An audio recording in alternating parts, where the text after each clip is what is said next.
Yeah. Waiting to be public, I guess. But the first thing we're gonna do is adjourn to executive session. We put her gear on, she hops up, you know, back. Yeah. Ready to go.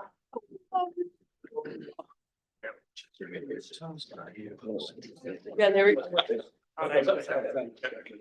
No, you stay here.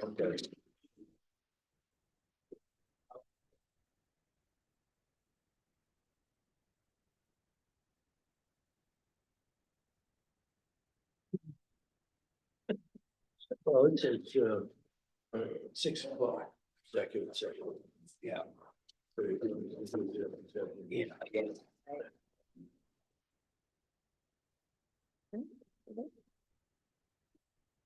Okay, we're good to go. So we'd like to make the motion to adjourn to executive session. We do minutes first. Oh, sure. Yep. Sorry, I don't have the agenda right in front of me yet. Oh, sure. You're right, James. Thanks. So a motion to accept the minutes. So Any just second? Second. Any discussion? Okay, all those are in favor of accepting the minutes? Any opposed? Okay, thanks. So we need a motion to adjourn to the executive session, which will, for the people online, you can rejoin once we come out of executive session at the same link. Do we have a second? Okay, all those in favor? Thanks. So I think, well, we're gonna move the process to where you are till after the executive session, right? We just So- need to wait for them to Oh, okay. pause us online.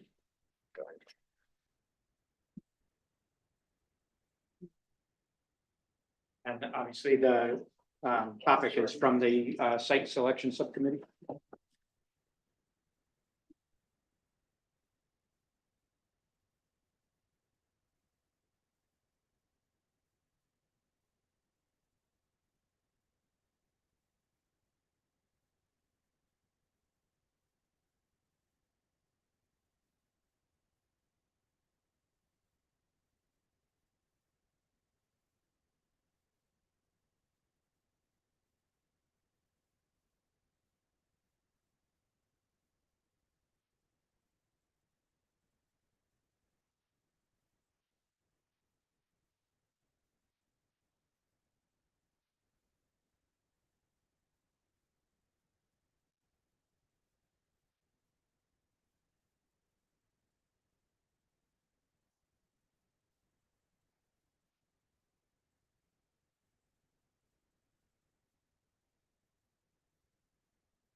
Oh, okay.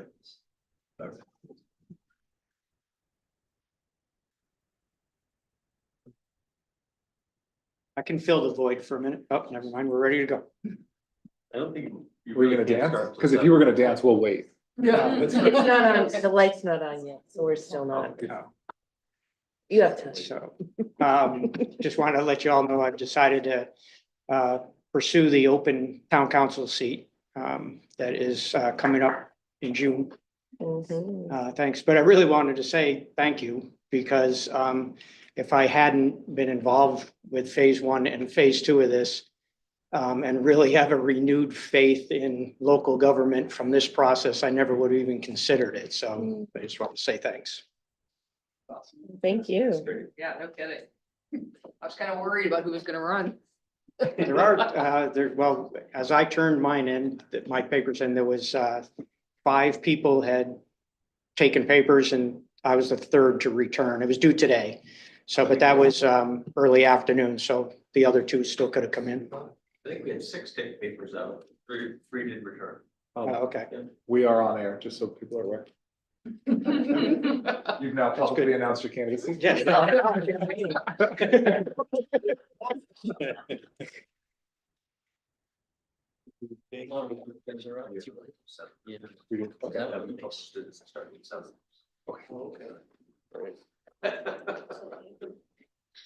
So for, just to stick with the agenda, we'll take a recess until 7, take 5 for restroom breaks, whatever you need, and we'll kick off right at 7 o'clock.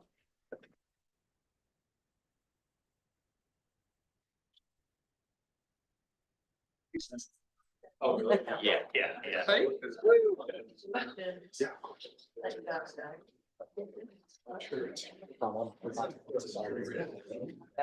I don't know. You watch the meetings.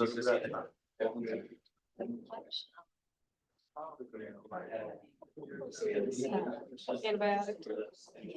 Yeah. She did it last. So I was like, she's not actually.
Yeah, that's great though. That's awesome.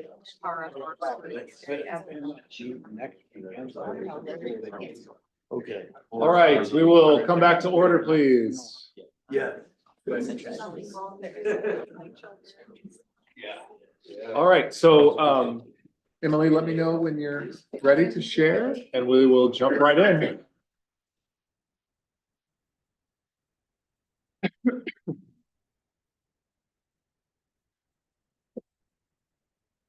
All right, so where we are in the process. Very good. Yes, so another week, one more meeting here, the 14th, middle of April. And we have one more committee meeting this month. Obviously vacation next week, so the week after, the 28th, we will meet. And then 2 days after that, we will have the community forum on the 30th, and we'll talk a little bit more about that in a minute here. And then through the month of May, refinement of the concept options. And then some important dates in June, and we'll show those in the detail on the next slides here. And so as we discussed, go to community forum number 2, which we update on the preferred options. Also, you'll see in here, we've got the survey that's going to go live here on the 29th. And then we'll continue to review progress on our May 5th meeting. The survey closes May 12th. We'll have our meeting that evening to review progress again and cost. Right now, the estimator is working on cost of Alt V3, and then we're shortly to send them the material that will help them determine the cost for the ABA. So that's in the balance right now. And then as we look towards, go ahead into June here. We have June 2nd meeting, which will have the presentation of final design concepts for both options. So that again has the site plans, floor plans, and detailed project costs. And so that's really an important milestone in thinking about the designs of the project. And then we go to June 5th, which is the joint workshop and an update on the supported solution.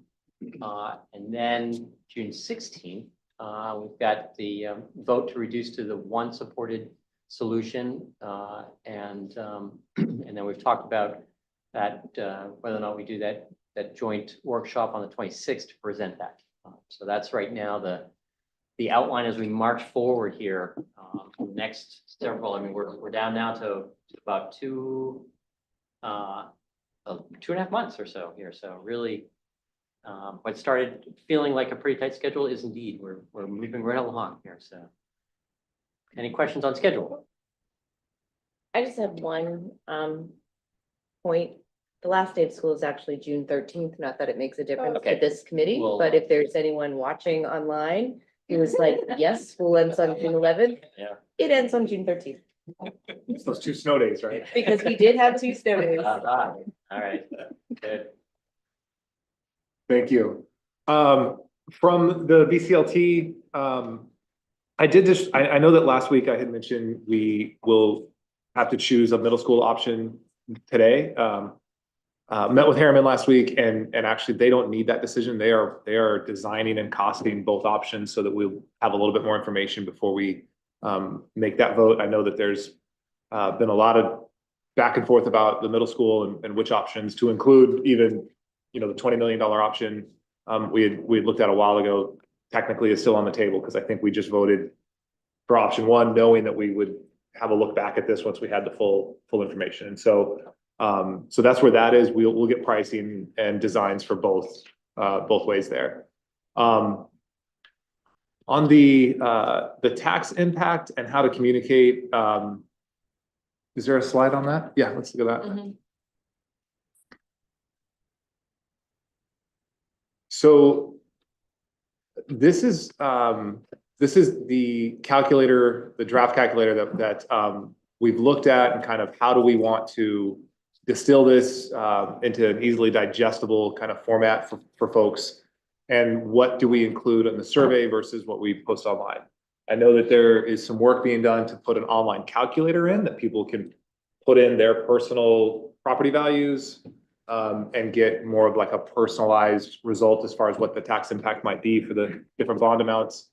The main thing I think for discussion on this is, you know, if you're like me and don't know anything about municipal bonding, this amortization schedule doesn't make a lot of sense, right? It doesn't follow along with what you've probably looked at when you bought your house or bought your car.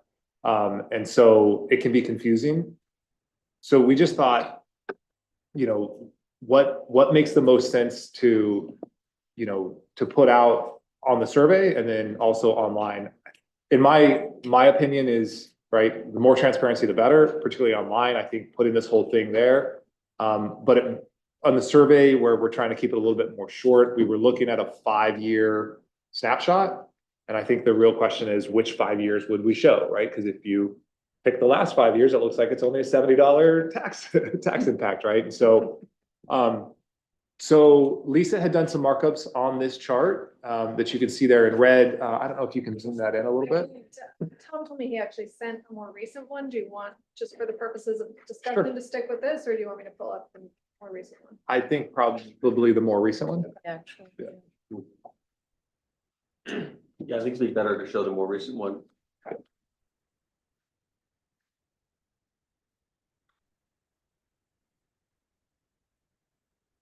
Will not have Lisa's notations on it and use our imagination.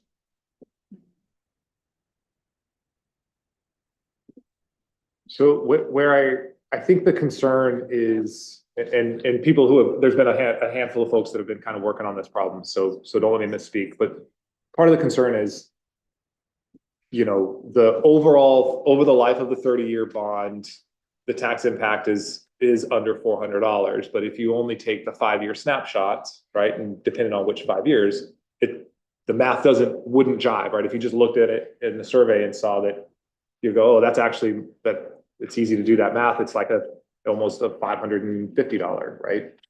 And so how do we want to make sure that we're really transparent and not misleading the public, and also not misleading them to think that it's more expensive than it really is, and vice versa.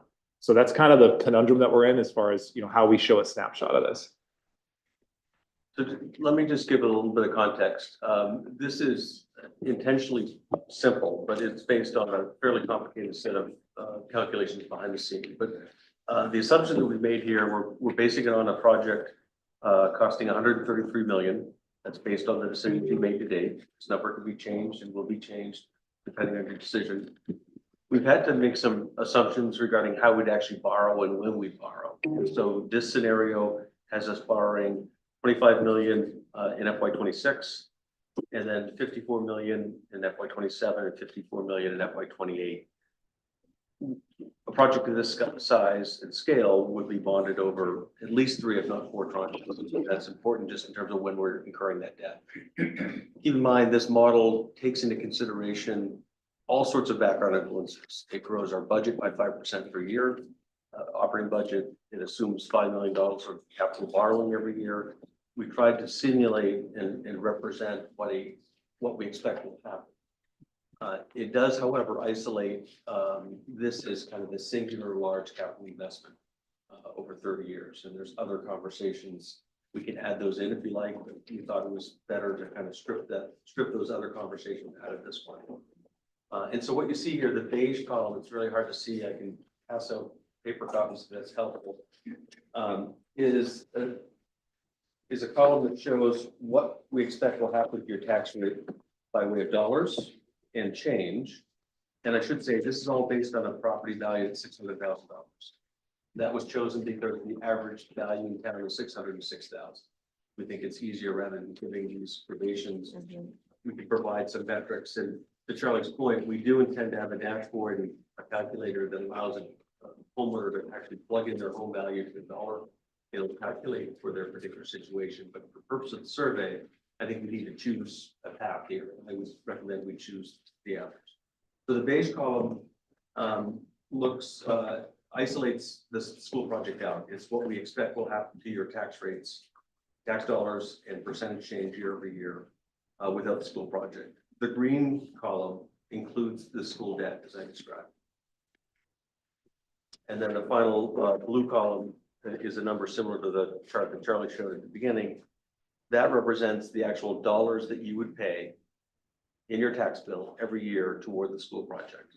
And so it does start a little higher, if you will, and then over the course of it, it goes down. If you average out those 30 years, it's just a nose under $392 on average. The other thing, and this probably gets into the weeds, but there's any number of ways we can borrow this and structure the debt. We're choosing to, we suggest we use level debt service. And then, as I said, these uneven tranches of borrowing, I think that does represent what we'll do in the end. The level debt is important from a philosophical and the fairness point of view. There's other ways that we can do it and structure it so it's heavy on the front end, in which case all of us existing taxpayers are paying more upfront. And I think it's better to spread that evenly as possible to make sure all taxpayers, particularly those that, you know, reap the benefits with school-age children and the direct benefits, I should say, are paying their fair share as well. So I think this is probably a fair representation of how we move forward.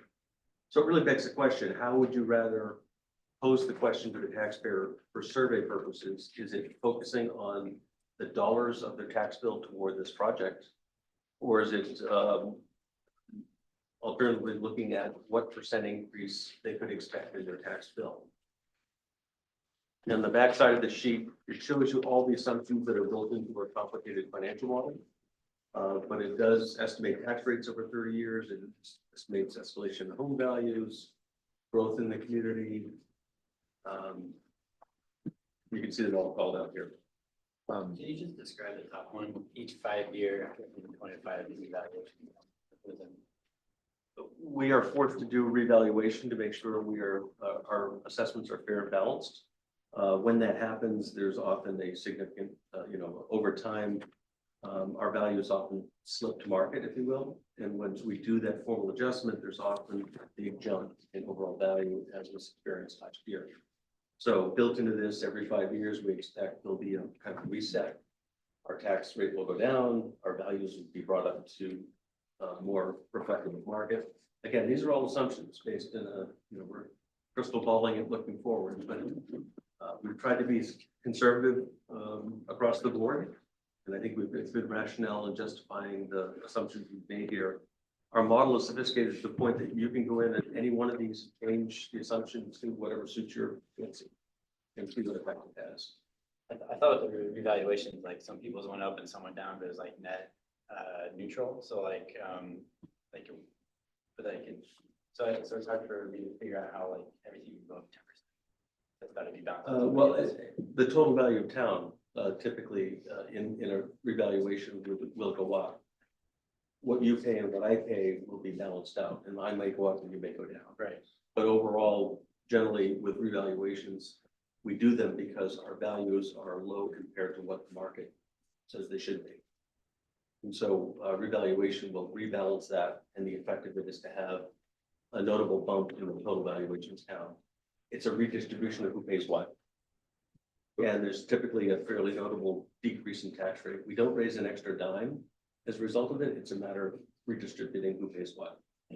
But in 2040, it shows that your taxes are gonna go down, which, like that's never happened. And so.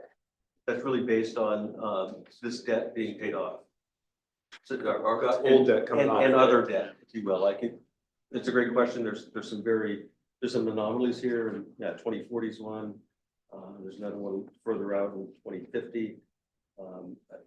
I think those are related to debt service retiring. But having looked at this, spent a lot of time looking at this, I think, it makes sense. It's a forecast to look at the first 10 years. And once you get past that, any mistakes or any errors get magnified. And I think that the reval every 5 years tends to, just throw some It just makes some nonsense, up here. But we do account for that where our mill rate is being reduced commensurately. So you're right, though. The further we go out, the more margin for error. So, but by the same token, I don't think it's fair to pick the first 5 years or 10 years because I don't think that gives a true reflection of what taxpayers can expect. So I would argue that this is more robust and thorough treatment than I've seen other communities use. They typically are looking at kind of debt costs only. You know, in the case of Cape Elizabeth, they virtually have no debt. So it's a huge, huge shock to the system. This, I think, takes into account a lot of external complicating factors, all of which matter in the end for your tax bill. And so, Is it fair, it's like, it says if no school debt, Mhm. does that mean like, if no referendums pass? Because there's debt, but there's also operating costs. yeah, that factors in 5% increase in operating, that factors in borrowing $5 million a year over year over year. There's any number of other background factors that are considered there. The green column just adds into that 133 million over the next 3 years. Oh, okay, because the way I interpreted beige was like, this is what you're currently paying, and this is if you press yes to either one of these options. That's fair. But you could characterize it that way. But the way you said is like, it's actually operating costs in beige, so there's like kind of a current column that's not there. Right? We're trying to estimate kind of a status quo, if you will, that if we choose not to borrow and do this big expensive thing, what can we expect your tax rates will Okay, do? so beige is status quo, green is debt plus operating costs, and then The blue is just a change. It just isolates, and specifically isolates the cost of the school bond itself. So, sorry, Tom. I have 2 questions on this. The 5-year reval bond is for my feeble brain. So this $600,000 600, yep. house in 5 years appreciates in the model. So the value of it, you have that appreciation built in every 5 years. It goes up 10.5%. Is that how that? I don't know that it's that granular that it would do Okay. it to the value, it would do it for the total town value, Okay. and you'd see the benefit in the lower mill rate. Understood. Is how that would work. Okay. That'd be like net dollar, net, like, value goes up, but the mill rate goes down, shouldn't it be? Do you even need this as an assumption? But when people have questions and talk to each other, we can't hear I'm what's sorry. going on at all. So, Sorry. you know. I was asking if the model essentially appreciated the value of the hypothetical property at 600,000, 10% every 5 years. And it's more complicated than that. It sounds like it's more I about the think town's there's a factor, valuation. but I can't say that it's that factor. I Okay. think that really matters in terms of resetting the tax rate. Okay. And then my second question, forgot what it was. Regarding operating budget, the escalator that's built into this that's not specific to the school operating budget. That's the town's operating budget. Is that Town correct? school combined. So it's the total- overall, so it's not specific to how much more or less it may cost to operate Right. the No, school. Tied no. into these proposals. No, it's- Right, that's it's kind of important level to- service, doing what we do today. Yeah. Kind of- So Tim's characterization, I want to try to understand, that the beige is status quo, in other words, no, We keep doing what we're No doing. project keep comes doing what we're forward. doing, and the green is, and I believe you said debt plus operating costs, but operating costs are already in there, so. It's so doing debt, what we're it's adding doing, debt, plus right. taking on Right. school Yeah. debt. That makes sense. So really the question is whether we want to gauge the voter taxpayer appetite around kind of percent change they could expect in their tax bill or actual dollars. I don't think there's no right or wrong here. It's more of a preference. It's more how do we get to actionable, useful information back from our taxpayers. You can certainly show both. Right? Sure. Yeah, both columns, because as you go down, that lower percentage doesn't necessarily relate to lower dollars. As you look at each number. Yeah, I don't know that we're going to be Like sharing 5.46%. seems like a lot to somebody in 2053 is an increase, but it's $343, which is only $7 more than the previous year. So I think you have to put both. I guess I don't know how we're gonna translate this into specific questions in the survey. That's the piece that I'm having trouble with. So if you look in the survey draft, you'll see we included a 5-year snapshot. And it's on page 8, the survey draft, which included a 5-year snapshot, which was just my sort of first guesstimate of like, hey, let's take the first 5 years and stick them in there. And we addressed the fact that it's an average of, at that time, it was an average of $376 a year. And then just showed a 5-year snapshot, and here's what the first 5 years are. We could choose to say the first 10 and show that, or we could we probably couldn't put the entire chart in on the page of the survey, because people are probably taking it on their phone or a device, but you could certainly have a link to the entire chart. To me, I think showing people dollars makes more sense than showing people percent, but you could show both. I agree. I think the dollars makes, if you just showed me percent and it goes from 9 to 2 to 3 to 1.9, you know, it jumps around so much, it's hard to make sense of that. Whereas the dollar value almost looks like it's a linear regression once you take that first hit of debt. And that's easy for me to understand what that means. Yeah, the percentage gives me, my first reaction was, this is too good to be true, something's missing, and we've scoured over this over the last few days. We don't think there is. It really has to do with paying off our debt over time, and that's why you see that that percentage. I think what it should give taxpayers comfort is that 3% typically has been the range of, or the area of, I don't know, acceptability, but people aren't shocked and horrified by it. And should be some comfort that we're kind of in and around that number, up and below, but we can certainly, use both approaches through the survey. When I was looking at the survey, I saw it just kept going up, and it's like, it was up to like 600, and I was just like, holy smokes, in 10, 20 years, it's gonna be 1,000 or whatever. Right. And so I thought this was helpful to understand how it goes down. I agree, and maybe we try to show, say, 10 years, so you can actually see it decline. When you show 5 years, it goes up to 613, you get 594, it's starting to go down, but that might not, it's like, what are people And it's taking away? There's that's 392, which is 30-year average, but Mhm. that doesn't tell the full picture either. I think that's misleading on the front end, so. I think you need to have both in there. If people will read both, I mean, that's the hard part is, communicating and having people take the full picture in. Alyssa?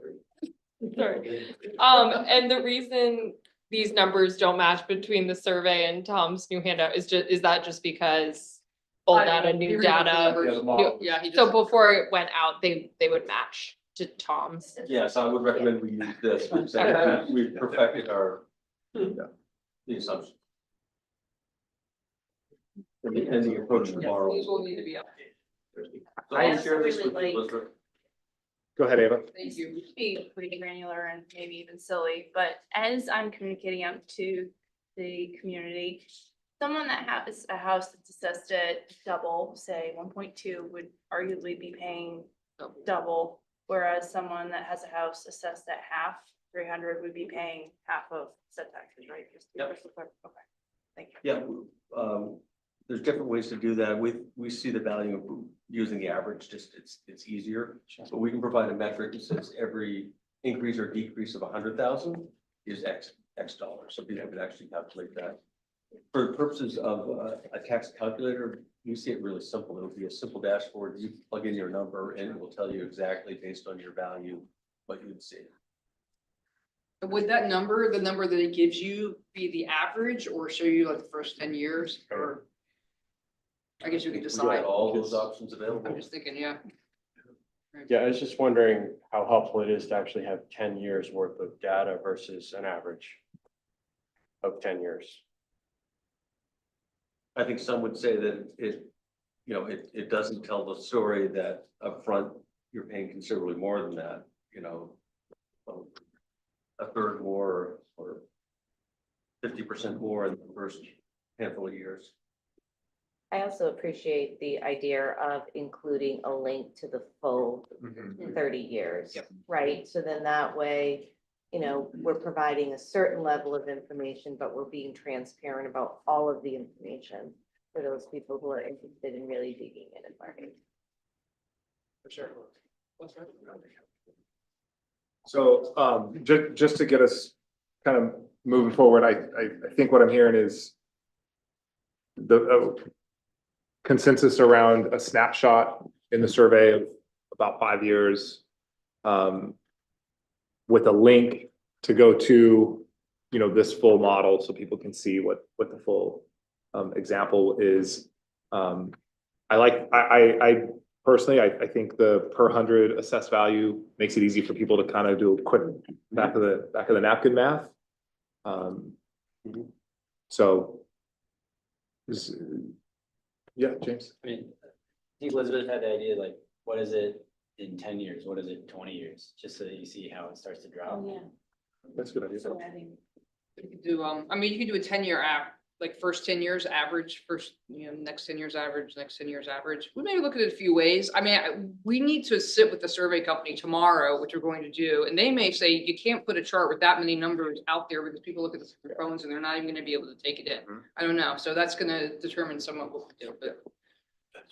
There, I like those ideas with James you could have a range, a 5-year range or 10-year range and give the average of that because I'm concerned Yeah. that somebody who's not, particularly in the survey, who's not gonna bother to click through to the whole thing is gonna see those first 5 years and say, this is not what they were talking about. Right. So, Yeah, so maybe it's an average for the first 10 years, second 10 years, third 10 years or something. The other piece that I wonder, again, just for the average taxpayer who may, not have heard what we've heard to date, right? Like, is there something that we need to do to be clear that like when I see in 2033, the portion of my taxes that go to school debt is $460. Like, do we have any concern at all that I, as a taxpayer, might think the following year I'm paying an additional $453, not $453 total towards school debt? I could kind of just see some people getting lost there, right? Because this, to somebody who doesn't have a full understanding of this, they might think year over year, your taxes are increasing by the amount next to the year. Yeah. Right? And like through the example I just gave, my taxes actually would go down $7, right? So how do we illuminate that? Because I think that's a big question. sorry, maybe it's in the title of the column, kind of, where you say, and you make it like your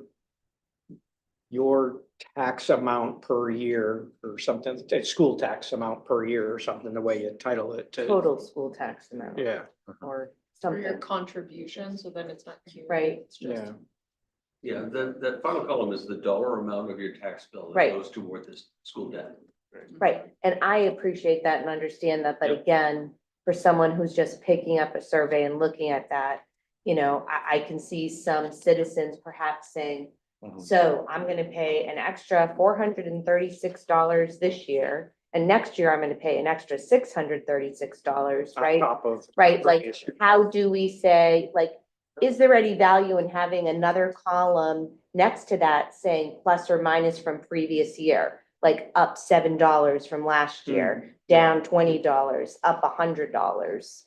So that, we make it really easy for the average citizen to say, oh, okay, so I'm taking this on, in the first year, I'm going up by $224. The second year, oh, it's another $212. And then it's 200, but then it starts decreasing, right? Because that's real money versus that same dollar amount over time. Change Yeah. per year Yeah, column or something, yeah. which is, I probably not something I would put on this, I mean, we'll try some things out, but And I'm on the just thinking in website. larger terms about like Yes, I how to like get that. people to understand this. Mm-hmm, mm-hmm.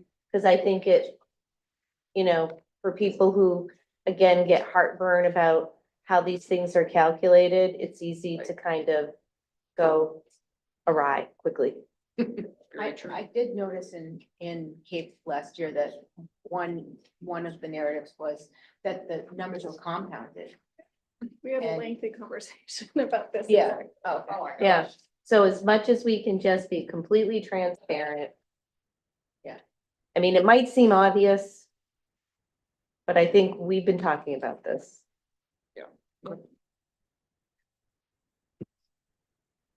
Elizabeth, I sent it to you. I'm certainly available to chat with the survey person in the committee if you like.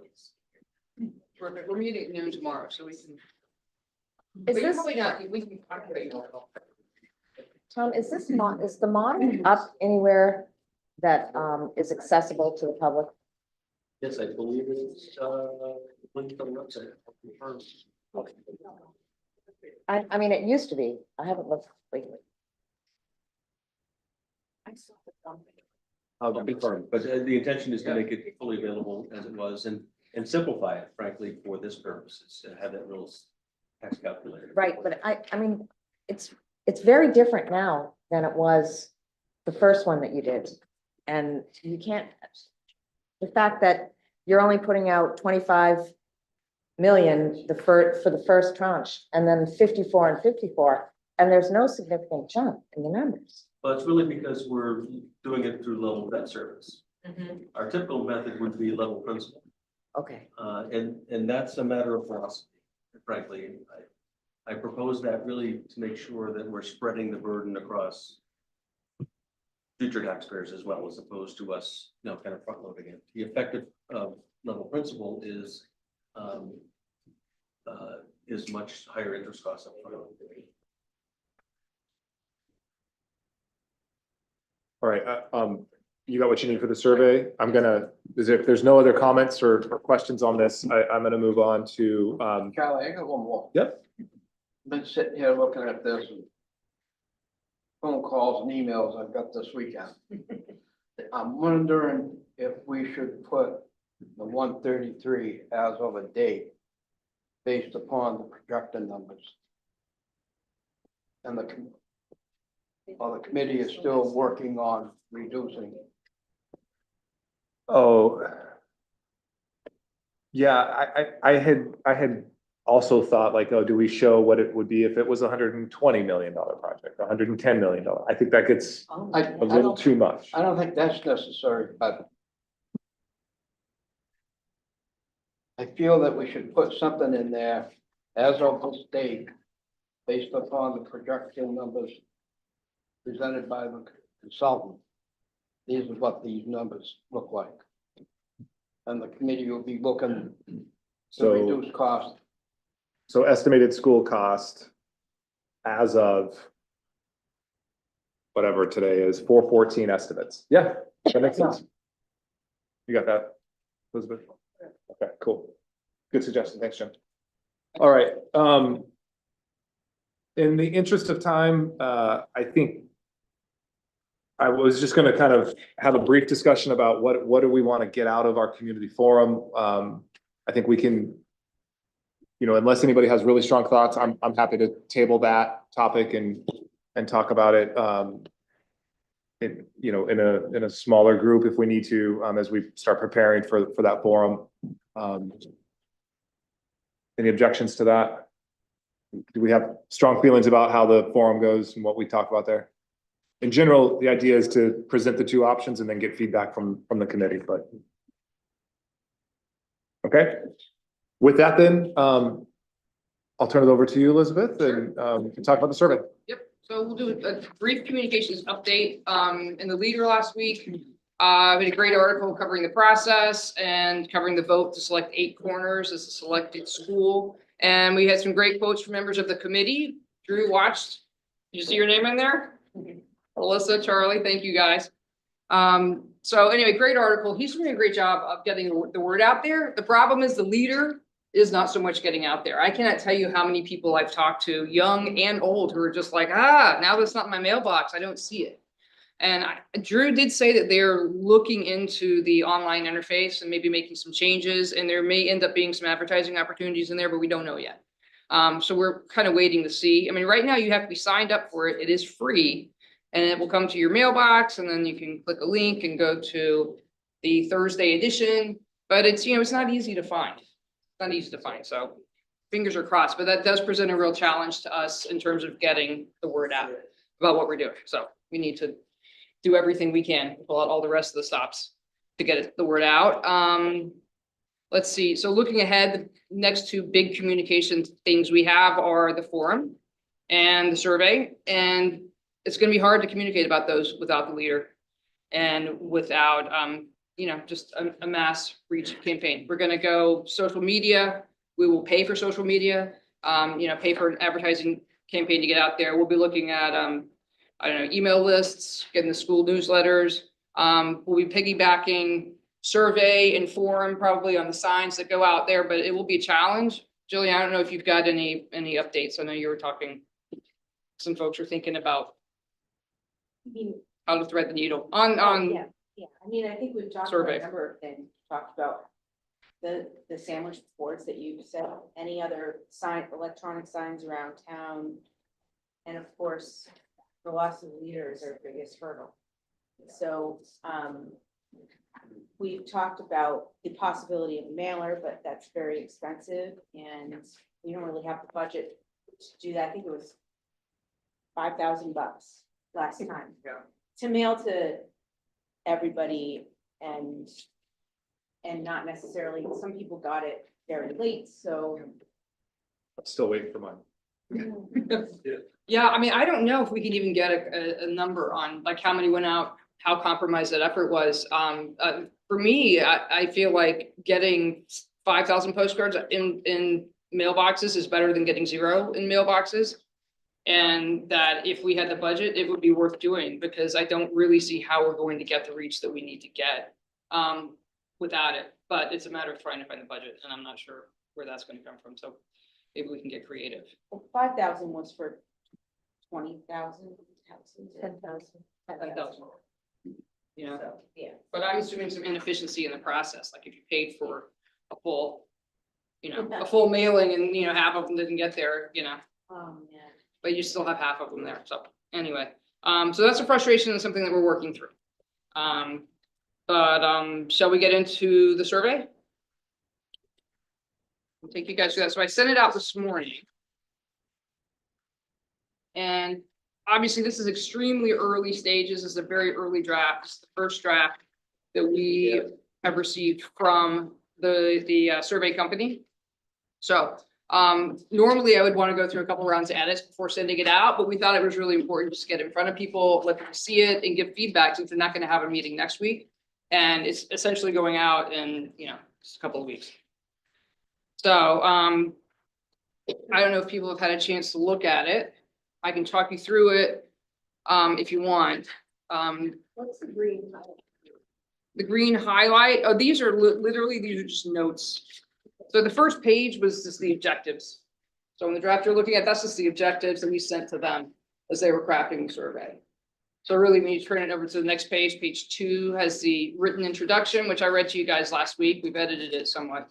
And then it just gets into the questions. The thing to remember is that this is essentially designed to be viewed on a screen. And a lot of times that means a phone.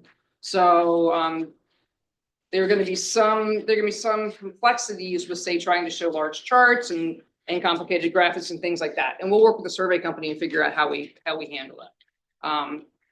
But right now, what you're looking at is essentially a Word document. It hasn't really been formatted and it doesn't have imagery yet. But we will, what I would envision is, say, a graphic illustrating each option and probably links to more substantial information, as we did in the first survey.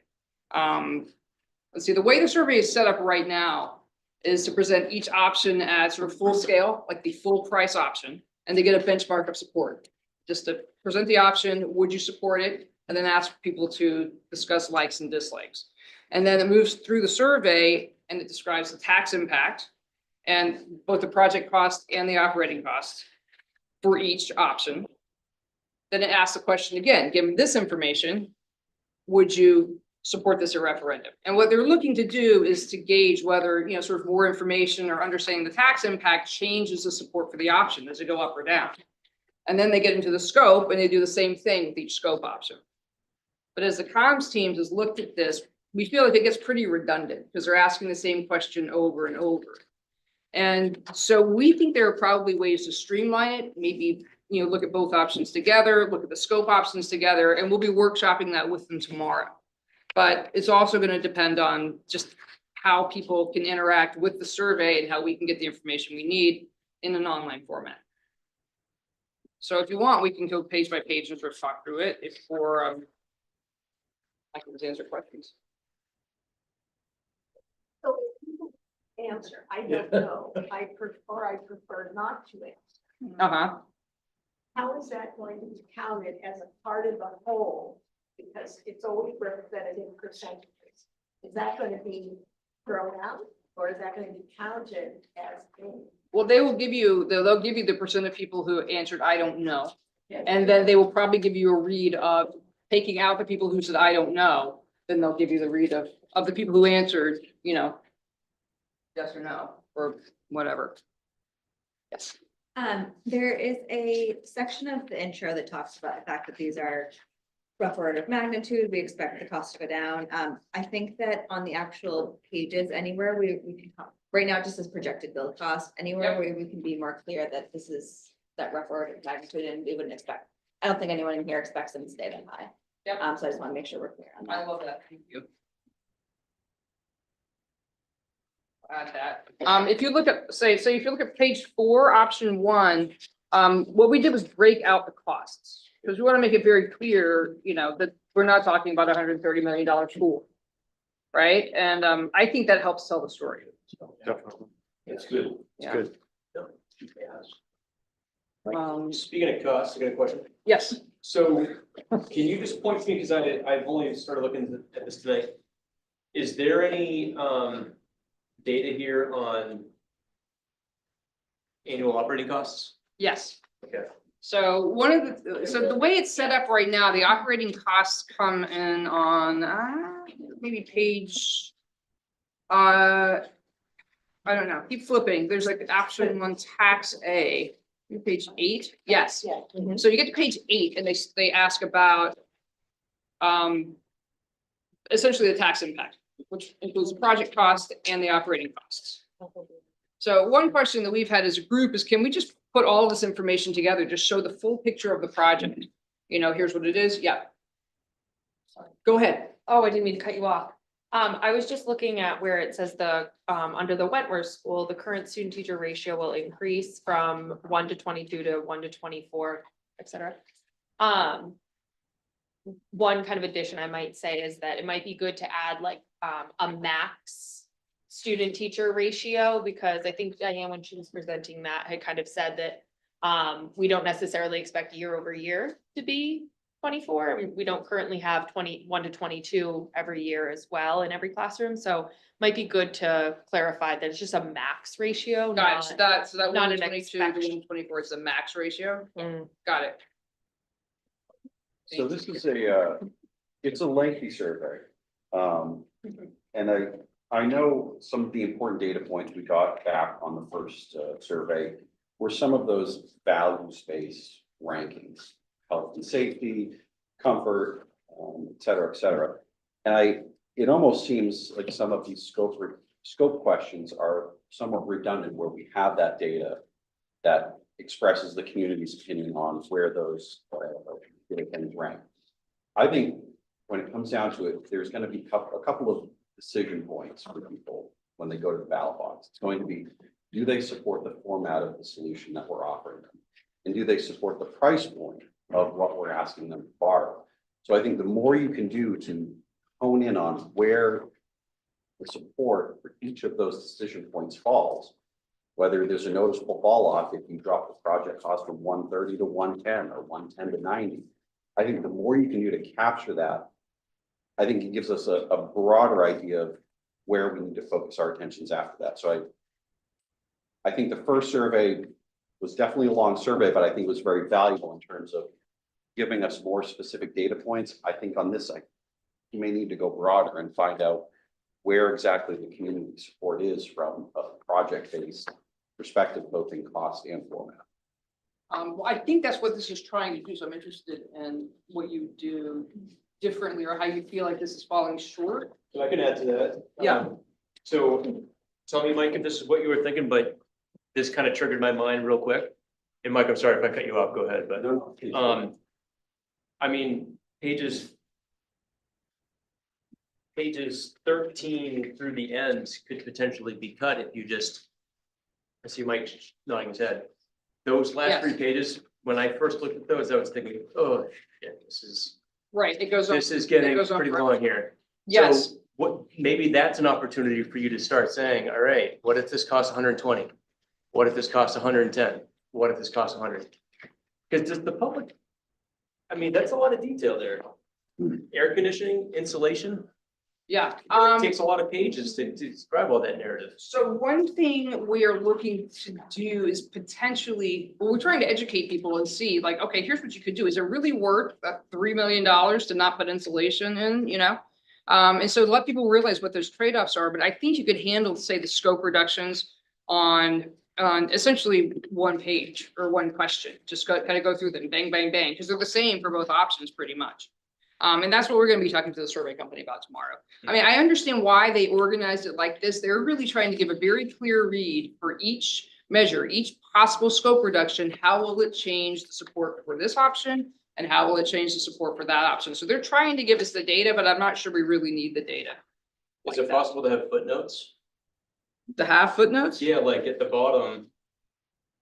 At 110, would you support this? At the bottom of the page in small print. At 120, what you're getting is less insulation. At 110, you support this at the bottom. This does not include. I like the, kind of like the table how they have it, because everyone doesn't like the cost, but it shows like, here's the things you have to cut for 2 million and 7 million and whatnot. I think maybe you could put it all on one page, like you had page 2 of the last survey, where it's kind of each row, like here's where you can cut and here's the price, but, I mean, I think it's the record pretty good. I think, it's a challenge figuring out how to lay it out. And I mean, it can't be too complicated. There can't be too much charty stuff, on a full screen. You know, and that's the reason it's organized the way it is. I mean, if you sort of, you would be clicking through this, right? And it would just, you'd answer the question, you know, what, you know, this, would you support this scope reduction for this option? Would it make, you know, yes, no, yeah, no, boom, boom, boom. So you'd actually get through this pretty quick. But I agree that it feels redundant. So we're trying to figure out the best way to get at those, I to get think, at those answers. I know you've got a comment, Sue, but just to what you were saying, Fred, because we've been iterating on email a little bit on this, and I kind of was feeling the same way you are. And then as I thought about it, there's different ways to get to, let's just say 120, to cut 10 million, right? You could just do a middle school reduction, or you could do cut insulation, cut air conditioning, right? And piecemeal to get that 10 million out. And there's a trade-off to those two things, right? And I think that what we're trying to understand is what's the voter appetite, right? So, right, there's going to be a group of voters, parents who want their kids to sit in air-conditioned classrooms, and that's going to be worth the extra, you know, however much that is on their tax, you know, to have air conditioning. And there's going to be other folks that think, you know, fix the cafeteria no matter what, right? And so like that, I think that's why we ended up with it being a little bit more granular. But to your guys' point, I do think that, right, figuring out how to consolidate that and get it down to a more, you know, quick, easy, you know, questions is important. Yeah. Sue? Yeah, and this is gonna seem like I'm way off the topic, but I feel like I've been sitting here thinking, are these the only scope reductions that we're gonna get? The only cost savings measures that we are gonna get are the ones that are listed here? Like, when are we gonna talk about, well, what else could we do to bring the costs down?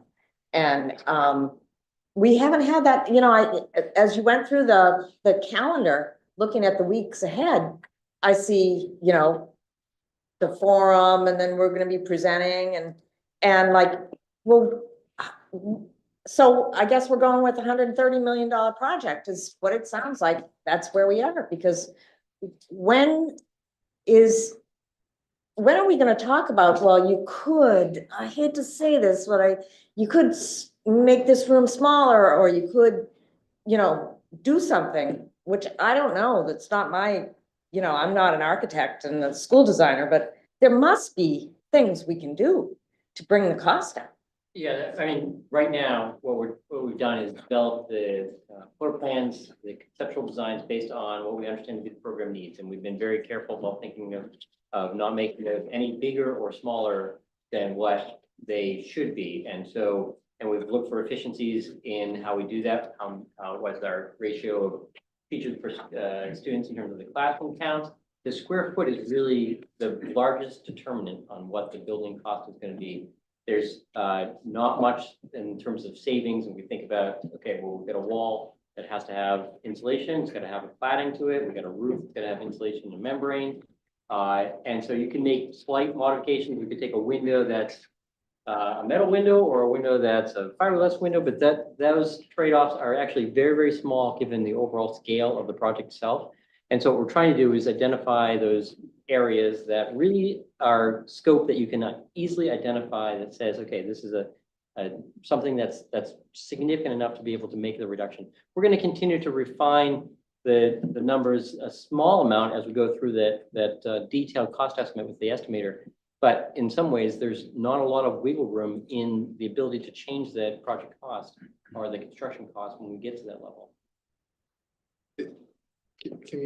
We heard the term earlier in committee, VE, value engineering. Can you just talk to us a little bit about the different, what you achieve in value engineering versus what we're achieving now, working through kind of some of these design things? Yeah, I think, well, there's the terminology value engineering, or sometimes used value management, can apply at different times in the course of the design itself. So sometimes it's applied after a contractor has priced it. That's what we, and oftentimes you'll hear that you don't get a full dollar value if you're doing it after a contract has already been bid and bids have been received. So what we're talking about is really scope reduction in order to get to the price that you're looking for. So that sometimes that if it's thrown together, it's really not value engineering or value management that is typically done after. This is really scope reduction during the design itself to make the minor modifications of design to really start to hone in what that cost is. Usually what we see is though, if you're trying to do changes in materials and finishes and like, okay, we're gonna reduce the quality of the flooring, or we're gonna reduce the quality of the window, you'll get maybe about a 5% differential in terms of what the cost impact is to the construction cost.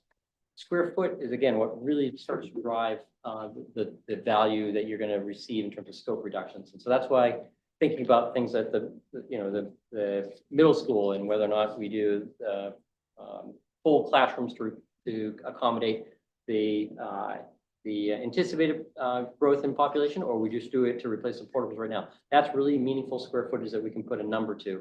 And again, we'll continue to look as we get the list of the estimates back in the detailed things we don't do. We don't put premiums in the building, such as we don't have elaborate finishes. We don't have expensive aluminum window systems like a curtain wall. We do smaller window openings, things like that are already built into the efficiency of the design that we produced. So right now, again, until we get a little bit further into seeing some of those details, we'll be able to fine tune, but you're not gonna be able to fine tune to that granular level. I don't think that people may be saying, okay, when do you roll up our sleeves and say, okay, well, we want this level of flooring, or we want this level of wall cladding on the outside of the building. That just, we're not gonna be able to get too much or reduction and much more in terms of what we're talking about for the building itself. So given that, it seems like we're going with a $130 million project.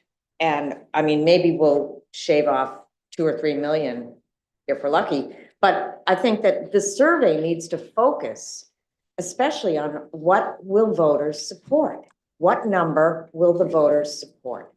And voters are going to look at the cost of the project, the total cost. And so I think that area of the survey really needs to be very specific, because if we find out that there is not support for a $128 million project, then we need to figure something else out, because we need something that will pass. Yeah, so add a question essentially addressing cost. Figure out how to ask it. So, and that was kind of the point I was getting at. People, one of the big decision points is going to be cost of the project. And I think if you isolate some of these scope issues, I think you risk sort of siloing that issue, and it's not necessarily indicative of whether or not John Q. voter is ultimately going to vote yes or no when he or she goes into the voting booth in November. And I think that's the important data that we need to suss out in this next survey. What are those decision points? I think they're going to be a bit broader than $2.2 million in insulation for 2 elementary schools. So I think it goes to those total cost of projects. And if we find, yeah, there's not support at 130, there's not support at 120, I think at that point, we come back as a committee and seriously look at some pretty hard scope reduction. And I think that's what can inform sort of our steps going forward. It did pretty good. I mean, it shows the cost here, 130 million, and then it says how likely are you to support. Like, I mean, that's the kind of direct thing I was hoping we had in survey 1. I think it's pretty good. Thank you. We'll make sure the question is asked clearly. I mean, the scope reductions they lay out, I mean, some of them are small, 3.3 million, 2.2 million, and then you get a deferment of middle school classrooms, that's 9.2. So that's significant. I don't know if, deferment of all work at middle school, that's a $41 million savings. If you want to put that out there. I agree with what you're saying 100%. And I think the risk is also implying that we would necessarily, if the total cost supported is 110, and as a group, we decide, well, it's bad financially to defer the middle school thing. So we think it's that now you're adding back that when the public said what we're willing to support is 110. I think it's a hard thing actually, that's true for the survey in general. If the survey comes back and says that if more people support unified school, then they're kind of voting right now on the referendum. So is that where we want to lead them? And earlier, I'm assuming that still as a committee, we're coming back and kind of having votes on these scope reductions individually and say, let's vote, is this in, is this out? And, but I do worry about that, that I guess you have to get the guidance, but, we're setting ourselves up to, if we decide that's not what we want to follow, that now we've asked them and ignored it. As for a clarifying question on page 14.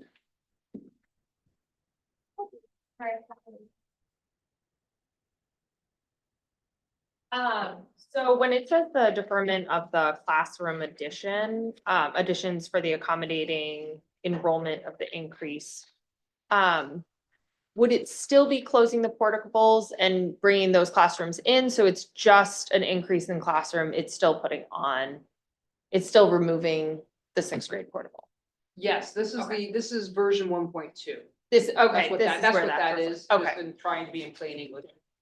Okay. And then in general, I was just gonna kind of comment that on these kind of last few questions, I do appreciate that you guys took the time to kind of explain the impacts of the deferment or like impacts of those things. So I know we're talking a lot about decreasing potentially the length of the survey, but I do think in order to be upfront with the voters, the fact that you've said, we could do this, but this is the implication, especially like this one where it says like, if this isn't addressed, you'll hear from us again in 7 years. Right. I think those are really important things to be forthcoming with. Absolutely. So I do appreciate that, in my opinion, not a place to cut, appreciate that it's there. Yeah, but you gotta be clear. I mean, people gotta know what the trade-off is before they can say, yeah, I wanna save $9 million.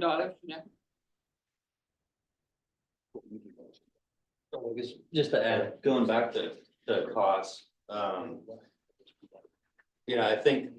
think to Jenna's point, like, it's really imperative that we even describe like in detail what a ROM cost is, because people are seeing 130 and they're like, we're going to contract for 130 and this is so irresponsible. And it's like, that's actually the opposite. It is a responsible thing that we're doing. You're being conservative right now.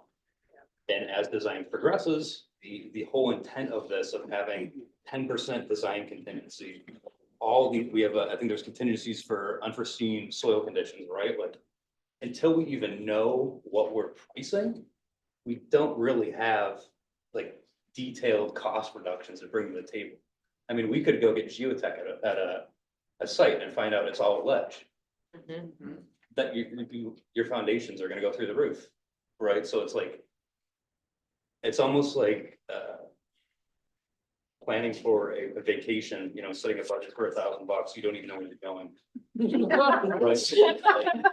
With the intent though, is like, hopefully you don't spend $1,000, right?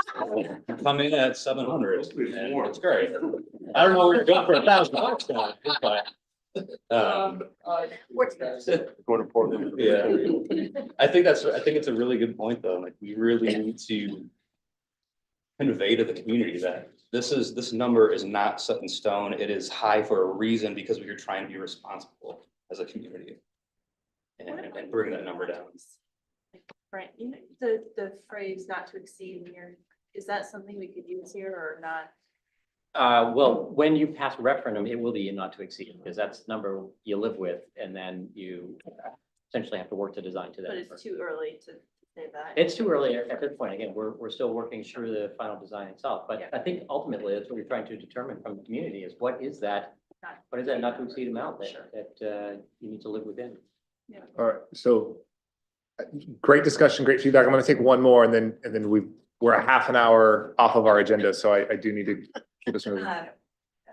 To just kind of round this up, I feel like what I'm hearing a lot is I've heard people mention like maybe they would do like 110, 120. I just don't see a question where we're gonna get that answer. If we think about would you support 132 million? And the answer is yes or no. That doesn't necessarily give us what they would support. So we're gonna have to make assumptions about, okay, you don't support 130. You know, yeah, we're making assumptions about what you would support. So I think that's my biggest concern, is that there's questions about that scope reduction, but we still won't have a total number that we're necessarily working towards based off of this. Yeah. We can ask a question like that. I think. You know. The other. We look at some options. Yeah, and I think like along those lines, when you ask the questions about scope reduction, it's probably worth it to include, right? So if we give the average tax impact at 133, and if you do this reduction, right, a $3 million reduction has how much impact on their taxes? Probably not very much. A 10 million one might actually move the needle a little bit for voters, so. Yeah, so we have those built into those questions. Oh, they are built in? Yes. Okay, thanks, sorry, I missed it. Yeah, so Tom gets to do more math for us. He looks really excited about that. Okay, But yeah, so I'm hearing appetite for a question that gets at what would you support? And we're gonna have to figure out how to thread the needle on that and not make it a leading question. Because I know that the research guys are gonna say people always lowball that number.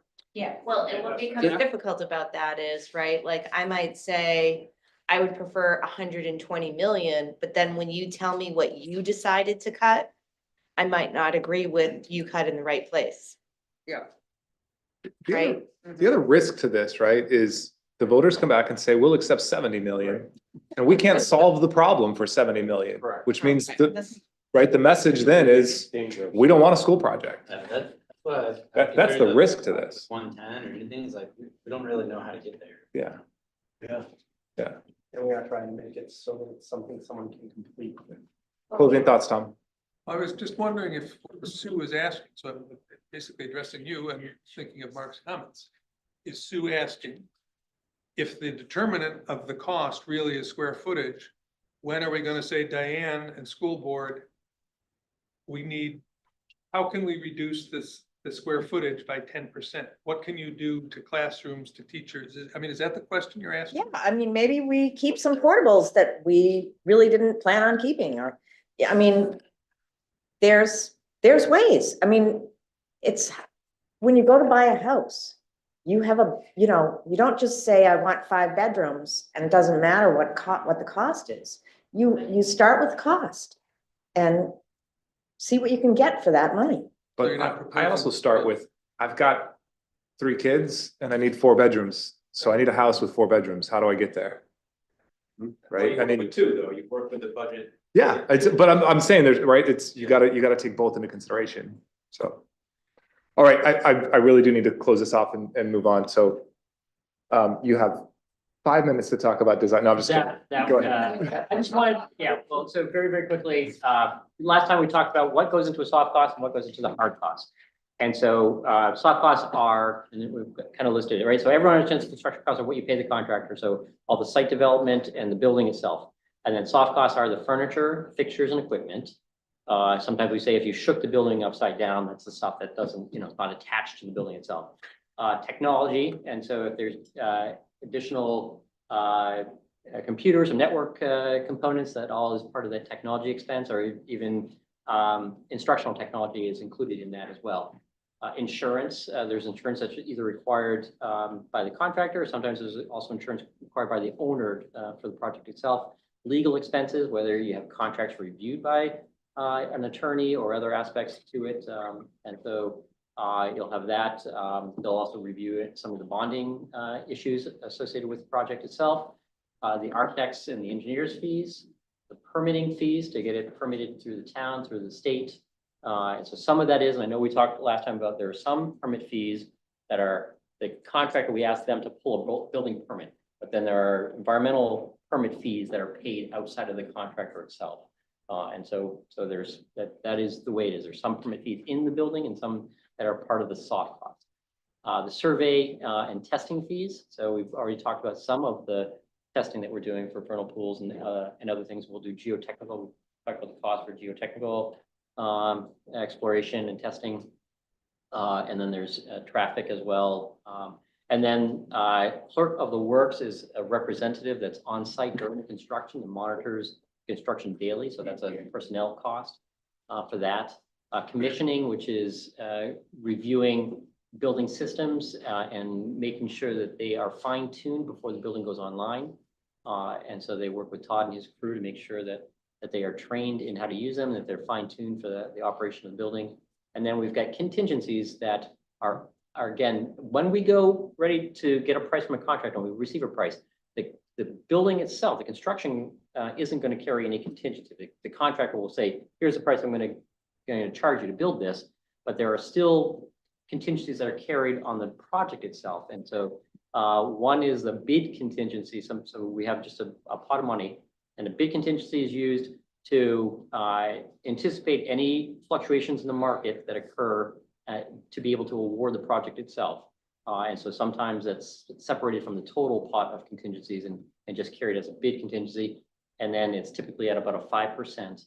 And then there's a construction contingency to pay for unforeseen conditions that come up during the construction itself. So, and so that's the soft costs. And so is that helpful?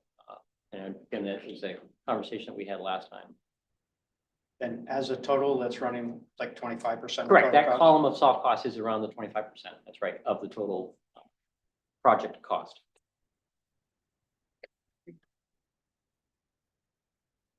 Any questions? Any questions on this? Okay. So then we'll very quickly go through. So I know we talked about not knowing where we're going to vacation, but I think we do know somewhere about where we're going. So the costs aren't just pulled out of nowhere. So as you all know, this is our scope that we've been working with. And so we've got the two concepts, and the slide is no different than what we've seen before, but I think just frames the two concepts and the scope of the work that we're doing.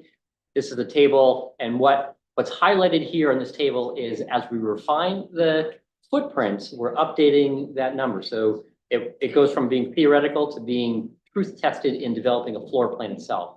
And so on the Alt B3, that total gross square footage is right now established at 120,600 square feet. So that's, again, that goes, it's a slight, I think, change, but it really hasn't impacted the cost significantly. And we'll, again, that's representative of the plan that's been sent to the estimator, so that's what they're working with to develop their detailed cost estimate from the design itself. So the next slide is our benchmark. Again, that's no change. Here is the current layout of the Alt V3 option. And so it shows the courtyard model. It shows on the first floor, you essentially have two classroom pods, I'll call them, one on the lower side and then one on the upper side.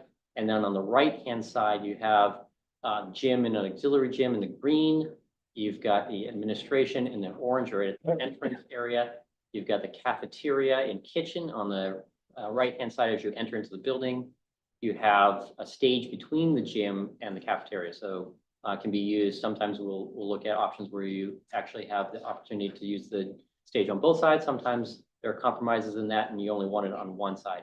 Then we have a library shown where the cursor is right now. And then we've got art above it and music over on the other side. And so, and then STEM is right tucked in the corner up right there where the cursor is right now. So that's on the first level. Again, it's the arrangement of the classroom clusters and then the common spaces, the core spaces aligned along that primary spine on the right-hand side. The upper level right now is showing with that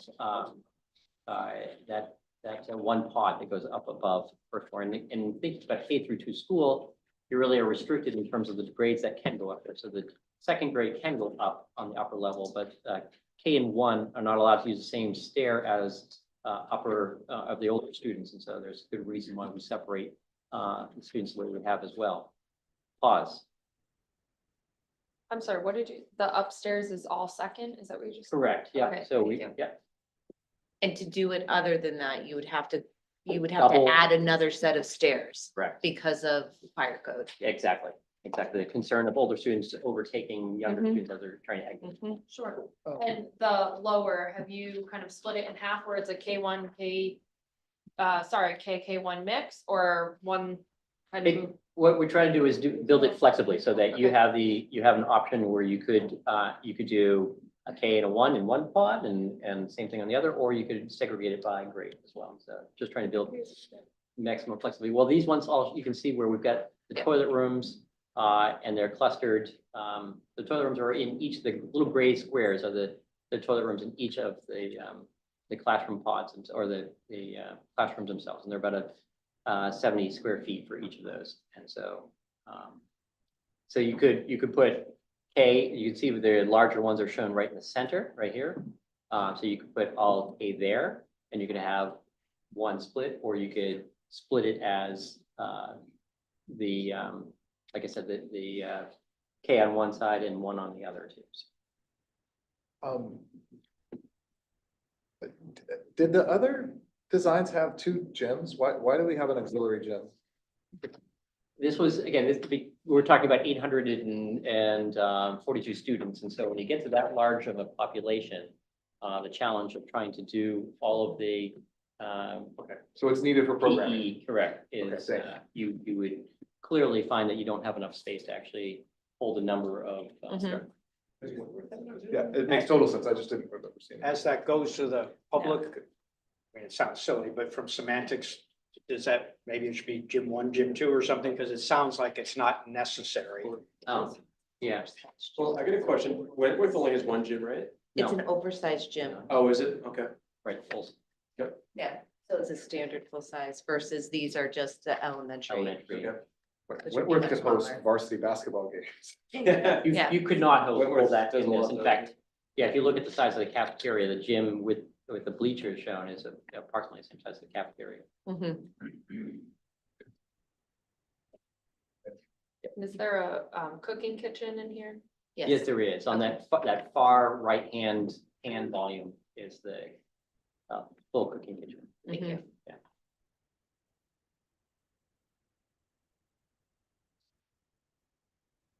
And then at the ABA, right now, the new square foot test fit that we've been doing with the floor plan is at just over 55,000 square feet. And so that's for the 380 students for the replacement for 8 corners. And so as we go to the actual plan, I think is, actually the benchmarking, that's next, and then the plan. So this shows that the organization is primarily a T-shaped plan. So you come in at the lower point in the page, you have administration on the right-hand side, and then you've got art and music on the left of that. You have the gymnasium in green again. And then you have stage, and then you've got cafeteria and kitchen on the beige volume. So the color coding is the same as what was shown last time. And then we've got the classroom wing to the, essentially they run 90 degrees to each other on the page. And then the upper level, again, we've got the second grade classrooms on the upper floor in this model as well. So any questions on that layout? Yep, okay. And then the addition to Pleasant Hill is a single story addition. So again, this recognizes that we increase the size to 380 of the new replacement school. And so the additions get smaller to the two remaining. And so and Pleasant Hill is 224 students that we're accommodating. And so next shows the addition. We've got kitchen, the cafeteria and a smaller kitchen up above in the addition.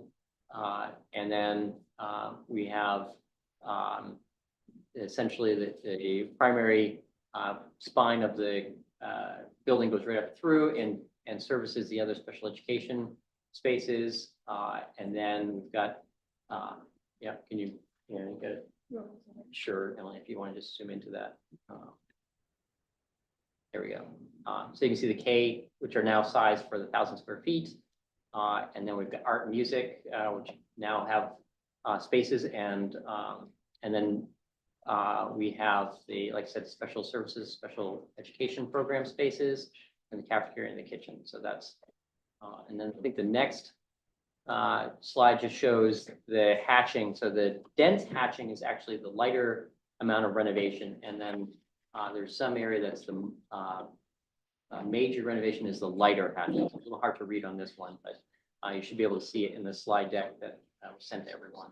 Mark, just Yeah, please. at this point, this rough order of magnitude, is it simple, not simple, but are you attributing a cost per square foot for the addition square footage, a different cost per square foot for major and minor? Absolutely. In fact, yeah, those are built on. And that's standard across All of these? That's correct. Now, that will be refined in a couple of weeks with your estimator? That's right. Yep. Yeah, so what we're assuming again is that you've got all building systems, and we assign a cost for each of the building systems. And so we've got electrical systems and mechanical systems. And so it's built up, not just as sort of saying, oh, okay, well, it's, $400 a square foot. It's not built, it's actually built based on the system costs that we need to do in each of those scope areas. I'm sorry, but Pleasant Hill, if we go to a one-story addition, I can't help but ask the question, right, on a site that's so space constrained? Mhm. Could the footprint get smaller and do 2 stories and still meet all the requirements and then save some space on the lot? So when we actually, in fact, I think we'll go to the site plan next. And so what you would end up doing is you probably take a sliver off of the right-hand bar, but you're going to end up expending more for circulation too. So now suddenly we've got an elevator and stairs, and so we're going to start to increase the footprint of those. And so you don't end up with as much efficiency in sort of trying to tuck it all underneath it, because we'll end up doing that. And because the addition is such a small addition too, so.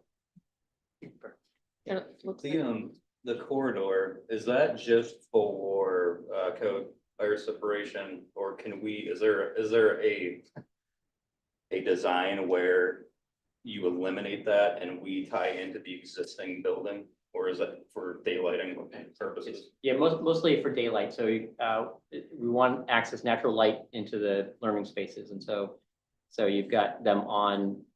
You can see on the classroom bar that we're adding on that we want to leave a good amount of space in there, just to be able to get space in there, so you're not staring at the side of another building as much as we can. So those are the primary reasons. And then Blue Point, we're at 232 students, and so it's a slightly larger than Pleasant Hill But single-story addition, as well in two locations. And then we'll move right to the detail slope of that. So you can see, the cafeteria kitchen is the small addition on the right-hand side. And that's right in the area of the gym right now. So it just it allows for access on the site for service to the kitchen itself. And then if we zoom into the one-story addition, Emily. Yeah, again, a fairly modest addition. So you're looking at the 4 kindergarten rooms, and again, the reason we're doing those is so we can size those appropriately. The art room, and then we've got OTPT, and then mechanical. So fairly modest addition there. And here you can see sort of the idea that the minor renovation is the crosshatch that is more dense squares, and then the diagonal lines are where we're doing a major renovation and restructuring some of the spaces inside of it.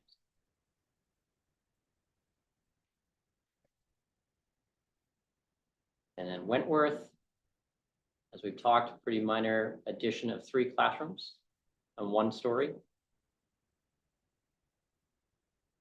And there we go. And then the middle school, we've got 2 different options. So one is at the 2-story addition to the right, as well as we've got the new addition in the front by the administration. So, and then this shows the 2nd floor of that first option, the classroom bar. So again, this is the option that accommodated the full projection of enrollment going through the middle school. And then option 1.2 is just to accommodate the portables that are there now. So, and all of that is on a single story.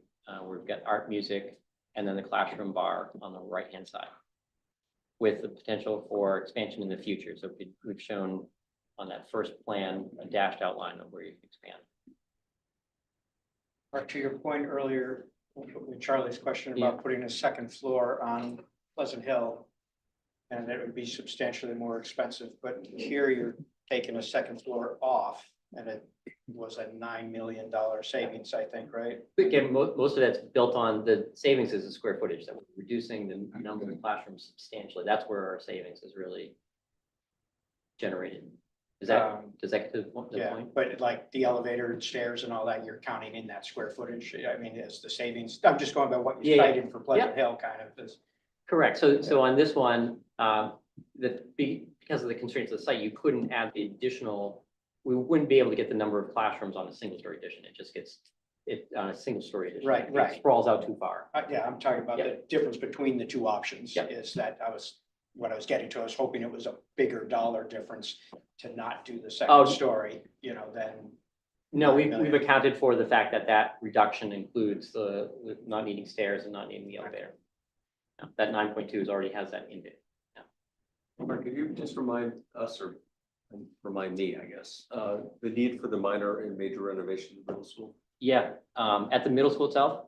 Yes. And so what we've talked about is some areas have finishes that are at the sort of end of their useful life. And so those are areas where we've got minor. In fact, if we zoom in,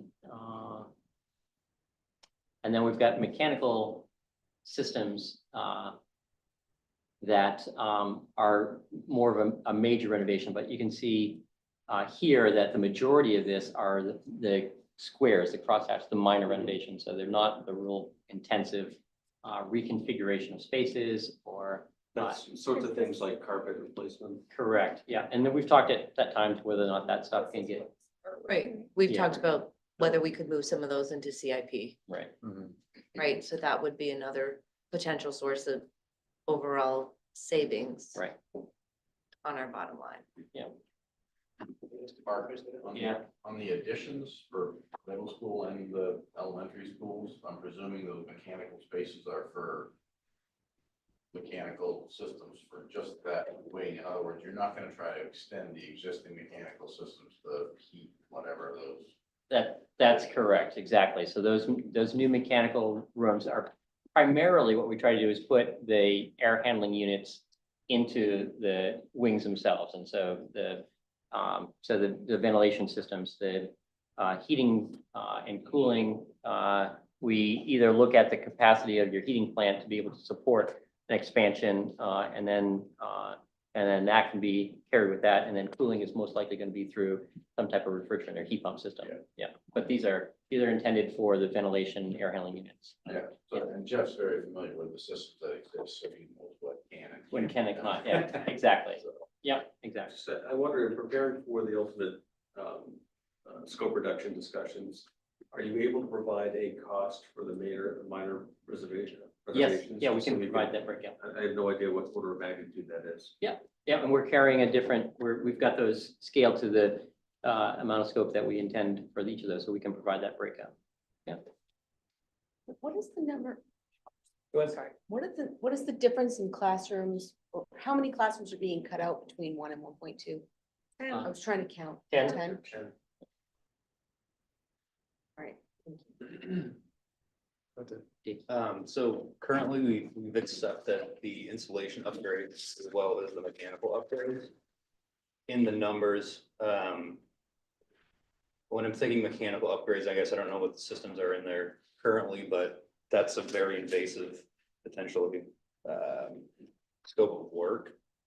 Are we defining those as minor renovations by No, we're area not. right now, or because you're gonna hit, right? If we're doing a ducted approach, you're gonna be popping tiles everywhere.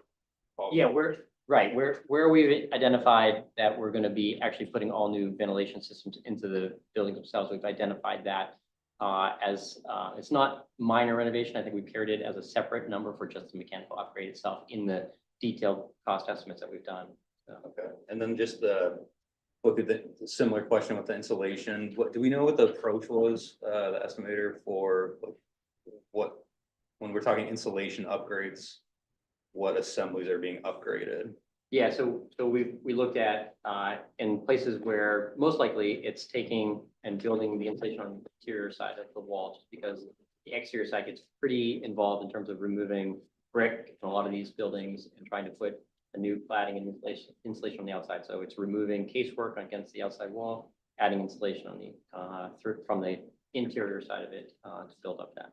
They'd be ripping, would you just be ripping out all the existing sheetrock, You're gonna- insulating, and then you the whole exterior wall would From get the new interior sheetrock? Yeah.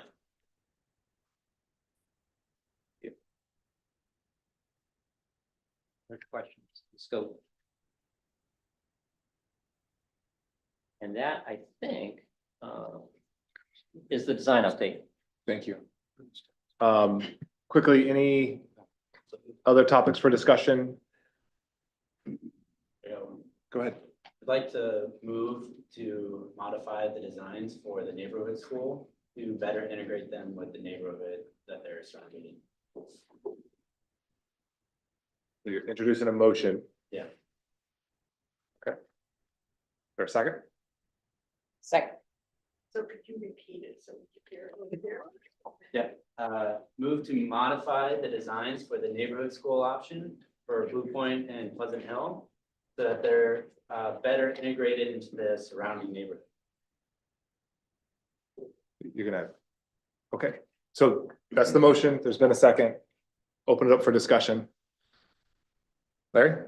Just give me some examples, James, of what you're Yeah, thinking. I put it on a few pages. You want to do that now? We've got to discuss it, so. Emily, Do can you have read that email?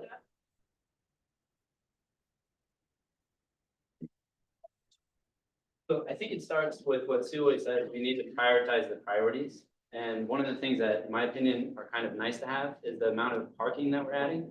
If you look at the number of like just surface area of what we're doing an equal amount of parking stalls as we are to actual building. And the capacity is not even going up for Blue Point and for Pleasant Hill, it's staying the same. And so it's been the same number of parking stalls for the same number of people, however long it's been there. So this is about the neighborhood schools, next page. I think we've looked at those surveys a lot. Maybe what we haven't talked about is the surveys that come back about the overall Scarborough town, about what people have been asking for.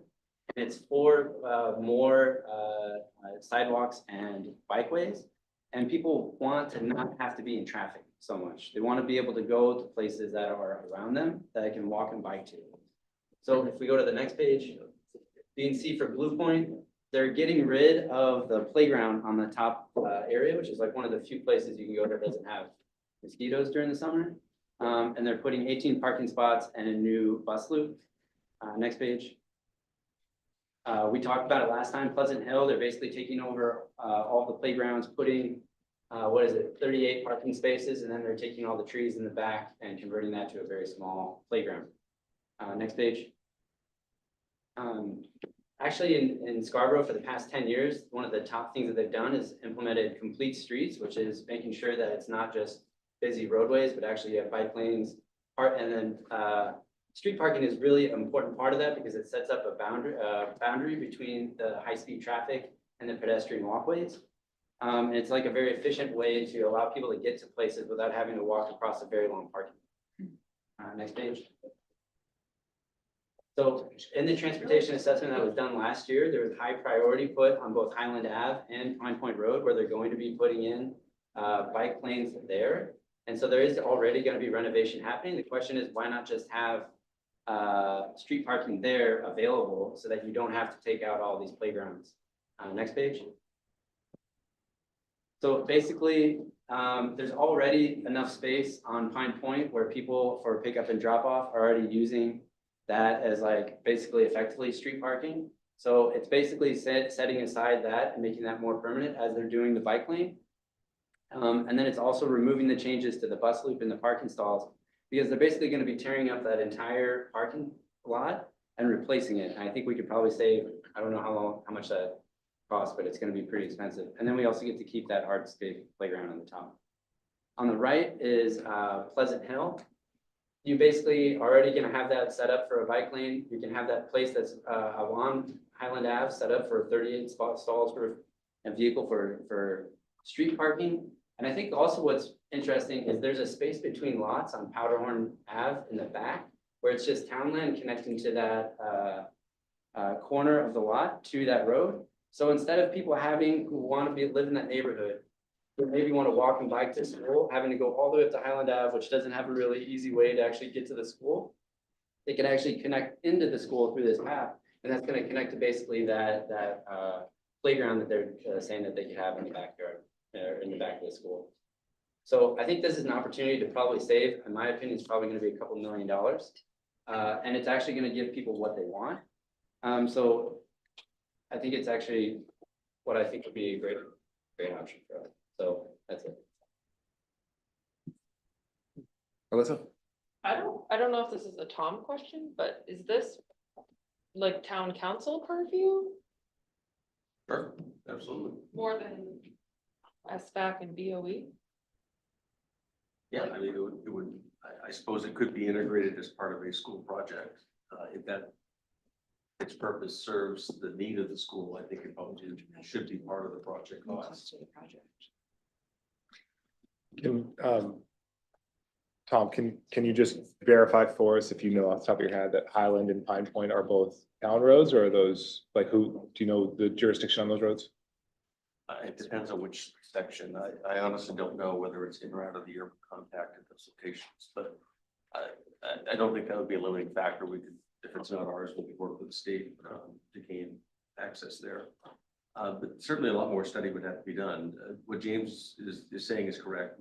We've just completed the transportation plan. Complete streets is a policy and a concept that we've embraced and want to continue in our designs going forward. We really don't have any shining examples of where we use that, frankly. I guess I'm a bit concerned. I think there is cost associated with building this out, reconstructing streets and doing this properly. So though the plans do talk about need and want for bike lanes in certain locations, these two locations in particular, we don't have anything planned at this point. We don't have anything budgeted. It's nothing more than an aspirational piece of our plan at this point. But so I don't think it's fair to say that, oh, they're going to do it anyway. We can just tag on to it. This would be advancing it much quicker than we would do otherwise, I suspect. And is the Complete Streets, a plan to renovate our current streets, or is it just a moving forward if a new street is Yeah, developed? it's really a design concept we're trying to embrace when we're reconstructing streets, that we try to embrace this as a design concept. That the roadway can serve and should serve multiple purposes, multimodal, not just vehicles. So it's certainly something we want to work toward. It's going to be done very incrementally, I suspect. I like. Yeah, I think it would work well on Pine Point Road, because Pine Point Road is pretty wide. But on Highland, I don't drive it that often, but it seems like that's a narrower road. And then when you'd have a line of cars parked on one side. It's a traffic calming measure, that's for sure. Honestly, I think I see that big benefit. Go ahead. I was gonna say, I like the idea of it. I'd be curious from a cost standpoint, if we could somehow run the numbers, and I know like in construction, like parking garages particularly, right, we look at cost per stall. If there's some way to quantify that, I think, I don't know what their asphalt numbers are broken out like in the estimate. I think it'd be worth taking a look at it personally. Yeah, let me do a little work with my staff, conceptually seeing if the right way sufficient, if so which side of the street will work. And maybe some rough cost estimates to do so. If you can. We can look at what deliver, exactly, the parking stall on this site that We'll was. see if there's some equivalency there in cost, or if not, what's the difference? I think James is right. Pine Point Road, people do park on it right now. I think I would want to kind of hear from some of our safety partners about like endorsing that, because people do fly over that hill. And how we can kind of address some of the safety concerns, you know, if you're holding a five-year-old's hand, and they're on a busy road and you're trying to get kids in the car, some people pick up more than one kid, you know, I would kind of want to hear from our, I don't know, police, fire, I don't know, some sort of safety official. I know there was comments at our last meeting about Pine Point Road, and it sounds like our police chief has asked that people not park along that. So I would want to definitely hear from him about the impacts of us, you know, we'd obviously be making room into it, but hearing a little bit about their thoughts on safety and progressing in this manner, as well as wanting to put numbers to any cost savings versus expenses. Yeah, the other point I would just make is, you know, to James's point, these two proposals that we've been looking at don't really add a lot of additional parking. And I would want to make sure that people in this group understand that most of those parking spaces are faculty cars. And so what we're talking about is telling our faculty, you can park along the road and get to work. I don't know that it would solve the problem for our parents who need to get access to the schools. And so I do worry about taking out a dedicated bus versus parent loop that comes with this proposal, because I don't think we're going to lessen the number of parents on these footprints. Do we have right away with there to, especially Highland Ave? I'll have to research it. That would be certainly some of the initial things we'd look at. Then will the state allow us to do the cutout for parking? Good question. I presume we could. You're gonna have to have 6 feet.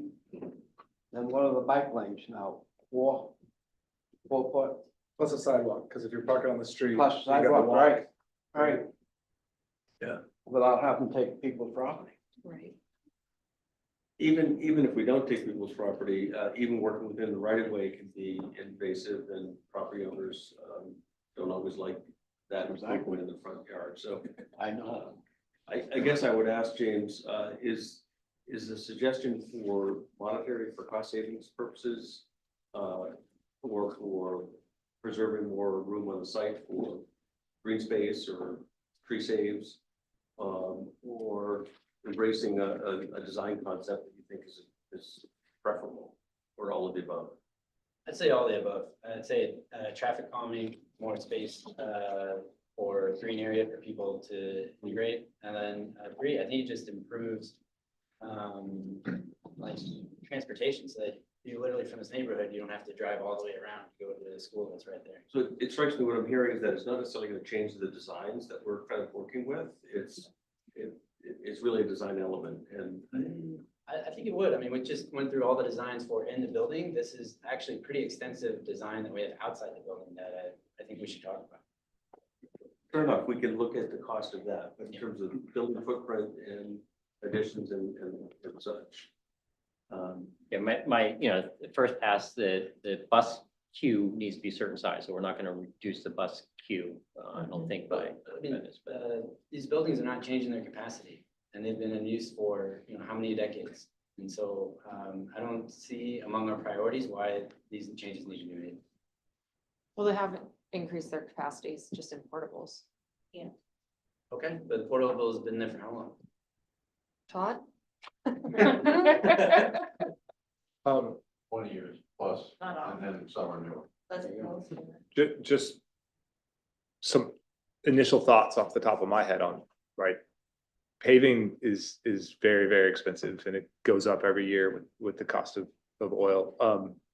And then the paving a road and paving a parking lot are two different things. So I'll be interested in the numbers because I don't think we'll actually save that much. The cost of, for a small minute in my life was responsible for road renovation work, underground trenching, and it is incredibly expensive, particularly when you have to meet like the DOT standards for impaction and all that stuff. It gets costly quickly. So be really interested to see if there is any true savings. I like the idea of freeing up some space on the lot, particularly at Pleasant Hill. I like where you're at.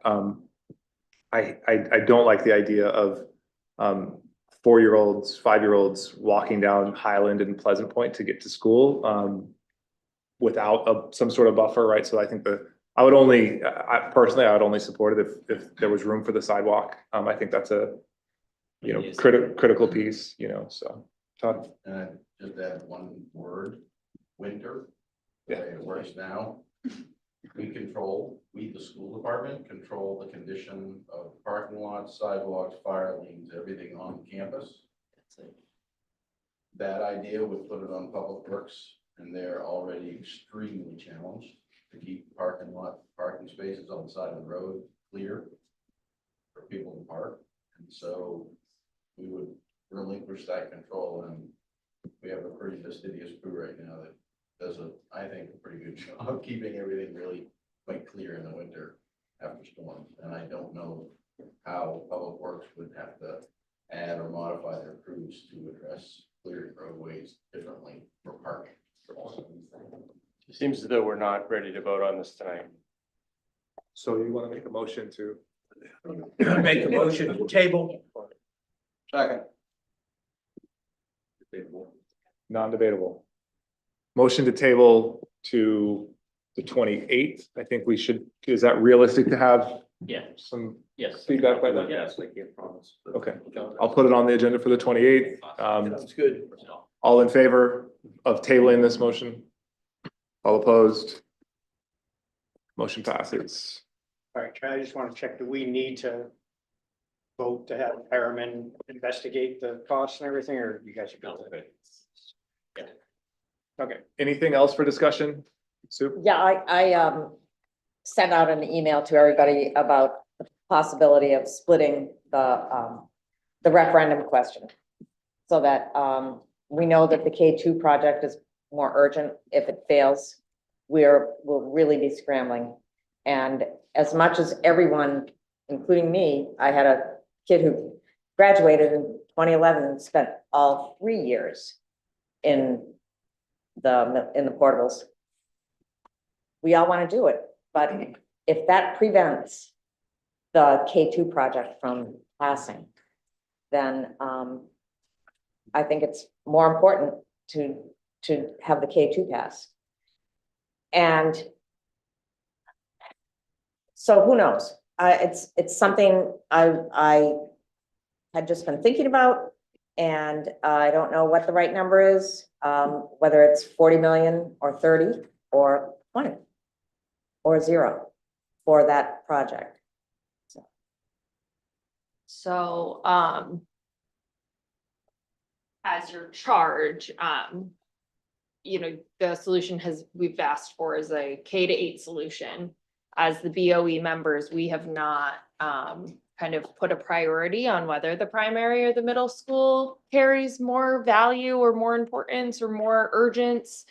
The, middle school solution has very large, significant security issues. Whereas the primary schools issues aren't to be overlooked either. So I would just say that from the BOE, we haven't prioritized one or the other. It's certainly within this committee's, you know, place to say that we suggest X, Y, and Z, but coming from your charge, we have not prioritized one project over the other. And I think that based on the conversations we've had at a BOE level, we find both extremely important. So not to downplay the importance of the middle school security issues that we want to address. Anything to add? It's okay if it's no. I just didn't want to. No, I mean, I just worry if we just, I will defer to the committee, but deferring that option might make it more expensive also. So I'm caught with that. I struggle with that. I'm not saying to defer it. I'm saying to split the question. You could have both questions on the ballot. And one for the middle school and one for the K2. And maybe they both pass. I mean, that'd be great.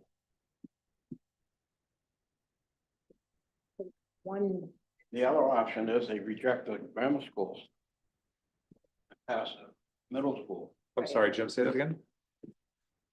Also, what Sue just said, they could reject the grammar schools, elementary schools, and vote for the middle school.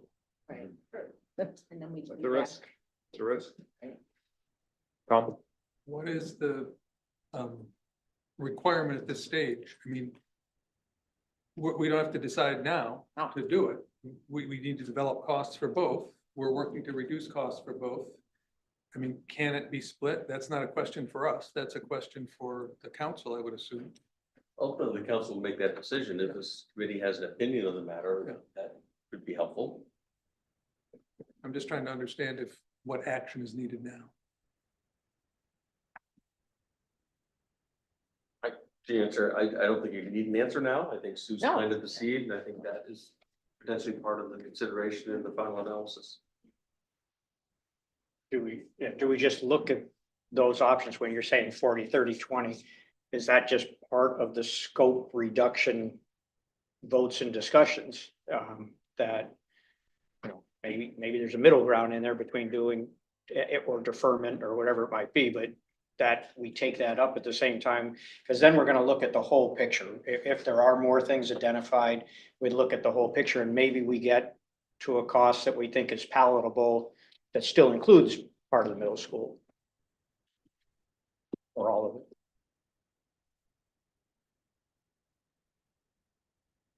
I think my recollection is when the committee took its vote on the middle school, there was very conscious, active discussion, and that before that vote, that it's easier to pull back scope than to add scope. So I have a strong sense that this committee is going to revisit that decision.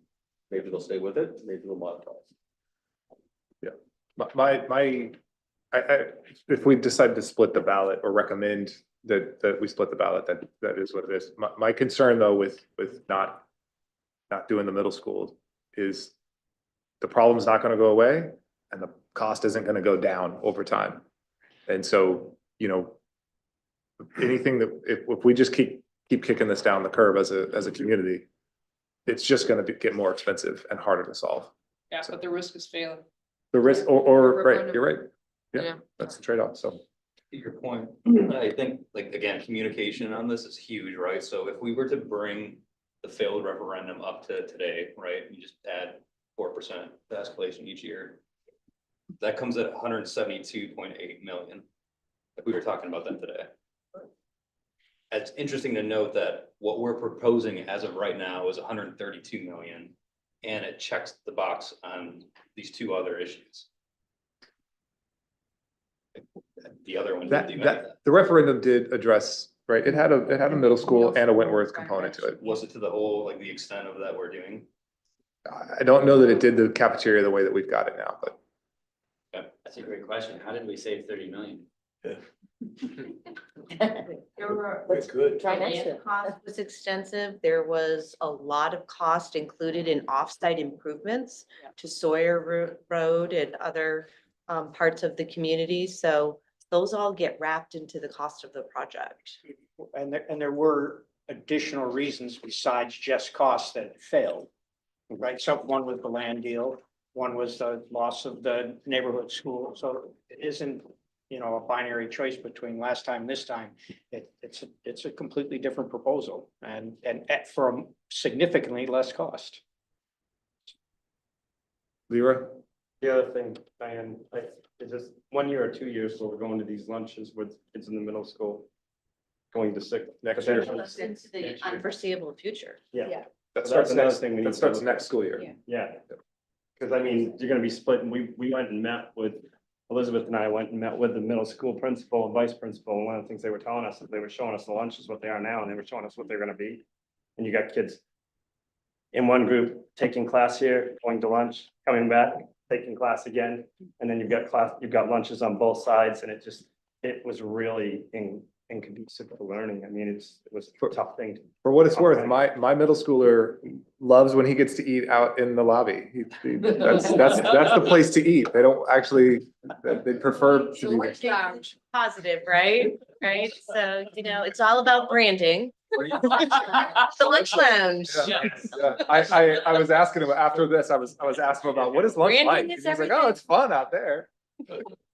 All right, anything else for discussion, guys? We're up, okay. Any public comment, Matt? Go ahead. Step up to the mic. So if you go back to about 2 hours ago. With Tom's chart, to Diane's point, you've got $539 or whatever for fiscal year 26, whatever that number was.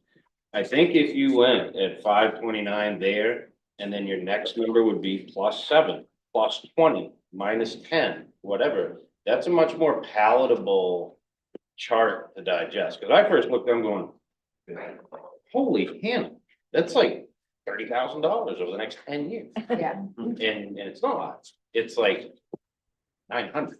Yeah. Or whatever, it's not, so that was just sort of one observation. Capital improvement plan. If I recall, it's a 5-year and a 10-year capital improvement, plan. Is that correct? Or am I thinking? 5-year. Is that voted on once, or is it voted on annually to spend the money in the plan? Every year for the year, It's every year for the year. the first year Okay, of the 5-year plan. all right. So, because some of those cost saving measures, like in the middle school, it's the whole school for carpet and paint. It's everything. It's a maintenance item. It doesn't accommodate more students. It's a maintenance item. So one good cost reducing point would be to remove the maintenance items of things that are at the end of their useful life expectancy, they should be in the capital improvement plan to be replaced anyway. Now, whether they've been approved to be replaced this year or not, I mean, it doesn't really make any difference. But if it's next year, 3 years, 5 years from now, we're already talking 3 years to get to this point anyway. So none of that stuff should be in the maintenance items. And to James's point, all your telephone poles on Highland Avenue are down that side of the road.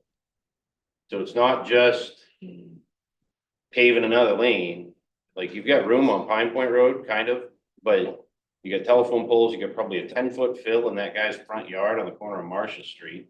And it's gonna take up pretty much his whole front yard. What do you do when there's a parking ban? You know, you've lost that 38 parking spots every time it snows when there's a parking ban from point A to point B. Whether they're school or not is sort of the question, but if it comes in the middle of the day, they gonna tow everybody that's sitting there? You know, that's, is kind of one of the concerns that I would have, having that there. And I think that Pleasant Hill, the area that is so broad, of students that go there, or in any school, any one of the schools.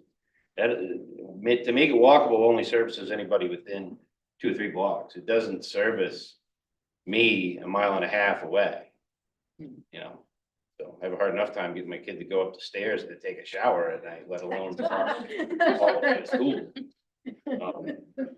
And so those are just sort of a couple of observations that I have. And as far as capital improvement plan, what happens to the money at 8 Corners when that goes? If it's already been allocated to spend, does that come off the construction budget, or does it get rolled in to something else? Back in the general fund? Are you talking money that's already been approved for capital investment? By the time, exactly.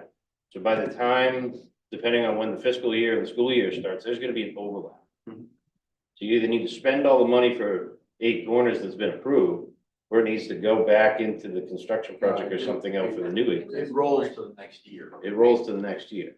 And So you're gonna roll that money to a new school No, you that doesn't roll otherwise for need the it. continued maintenance. So, for Right. example, if I have so many square feet of roofing to be completed, Right. a capital plan to replace it.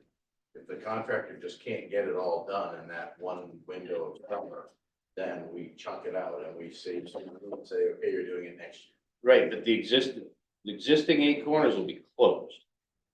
So that capital improvement money from the old 8 Corners rolls into the new 8 Corners for the following year? No. It would depend on what was authorized. Right.